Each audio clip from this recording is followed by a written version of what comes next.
बंद करने के मुद्दे पे तो बात ही नहीं कीजिए। अगर आप कलेक्टर को रख के सफाई देते तो शिक्षा का स्तर आपके बोलने से नहीं बढ़ेगा। शिक्षा नीति का आप चर्चा तो कर लेते जनप्रतिनिधियों से, आप युवा संगठन से, आप शिक्षा कर्मियों से, आप शिक्षकों के से, पालक संघ से, आप फिर डिसीजन लेते ना। के लिए, महिलाओं के लिए, बच्चों के लिए भाजपा सरकार 10,463 से अधिक स्कूलों को बंद करने जा रही है और सरकार के इस निर्णय से प्रदेश के दूरस्थ क्षेत्रों विशेषकर बस्तर, सरगुजा, जसपुर जैसे जगहों पर स्कूलों की कमी होगी। सरकार झूठ बोल रही है कि स्कूल बंद नहीं होंगे।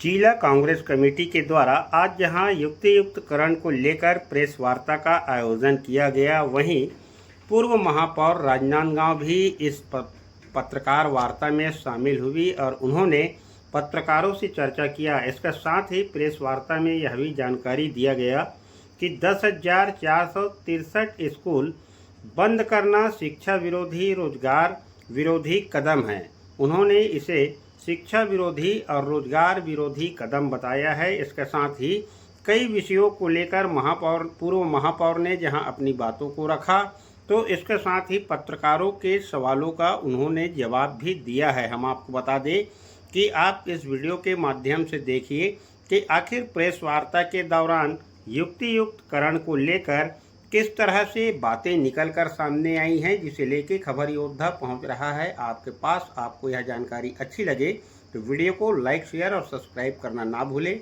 देखें पूरी खबर।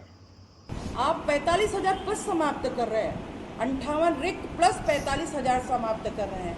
आप तो बिल्कुल लाख की संख्या में जा रहे हैं। आप शिक्षा के लिए क्या सोचते हैं? आपकी नीति क्या है? अस्पष्ट। आपकी संख्या में बच्चे टॉप कर रहे हैं, ये होती है शिक्षा की नीति। लेकिन आप हर स्कूल की व्यवस्था को बिगाड़ रहे हैं। आप जहाँ पे प्राइमरी स्कूल में 21 छात्रों के बीच एक शिक्षक है, इस अनुपात को आपने 30 स्कूल अधिकार मिला, कहीं शिक्षा के अधिकार मिला तो वो कांग्रेस की सरकार में मिली थी। यही सरकार अब भोजन छीनने का काम कर रही है, शिक्षा छीनने का कार्य है, रोजगार खत्म करने के द्वारा कहा जा रहा है कि नहीं हम नया सिस्टम ला रहे हैं। आपकी सोच बहुत छोटी है। आप नहीं चाहते हैं कि छत्तीसगढ़ में शिक्षा का विकास हो। आपने योजनाबद्ध तरीके से स्कूलों को बंद करने की कोशिश की। इसके पहले रमन सिंह जी की सरकार थी, तब करीब 3300 स्कूल बंद हुए थे और 12,000 शिक्षक पद समाप्त हुए थे। आपने 35 कर दिया। तो एक टीचर सीमित समय में कितने घंटे पढ़ा सकता है? और आपकी शिक्षा की स्तर क्या होगी? तो भारत की शिक्षा की स्तर क्या होगी? आप शिक्षकों का भविष्य भी खिलवाड़ कर रहे हैं, शिक्षक का पद समाप्त करके। साथ ही उस क्षेत्र से जुड़े चाहे रसोईया हो, चाहे वृद्ध हो, के लिए, महिलाओं के लिए, बच्चों के लिए भाजपा सरकार 10,463 से अधिक स्कूलों को बंद करने जा रही है और सरकार के इस निर्णय से प्रदेश के दूरस्थ क्षेत्रों विशेषकर बस्तर, सरगुजा, जसपुर जैसे जगहों पर स्कूलों की कमी होगी। सरकार झूठ बोल रही है कि स्कूल बंद नहीं होंगे, जबकि सच्चाई ये है कि मर्ज के स्कूलों का डायस कार्ड विलोपित कर दिया गया। विधानसभा में घोषणा किए गए 35,000 पद भरे जाएंगे। इस वर्ष बजट में 20,000 शिक्षकों की भर्ती की बात की गई।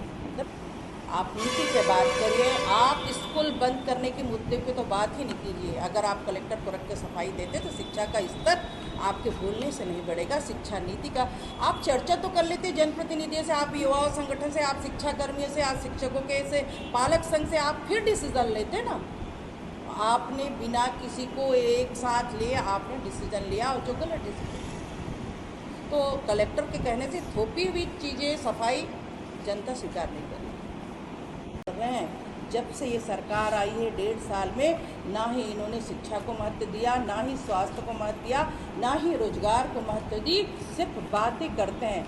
बातें करने से कुछ नहीं होता है। जब तक आप विकास नहीं करेंगे, आप काम नहीं करेंगे, आप छत्तीसगढ़ का विकास, छत्तीसगढ़ किस पायदान पे पहुंच रहा है, ये कैसे निश्चित करेंगे? आप स्कूल को किस तरह से आप आगे बढ़ाएं, किस तरह से उसको अपग्रेड करें, इस पर आप फोकस कीजिए। फिर सरकार क्या विपक्ष भी साथ देगी। लेकिन इस तरह के इस पर हम कांग्रेस के सभी साथी विरोध करते हैं और लगातार हमारा विरोध से चलते हैं।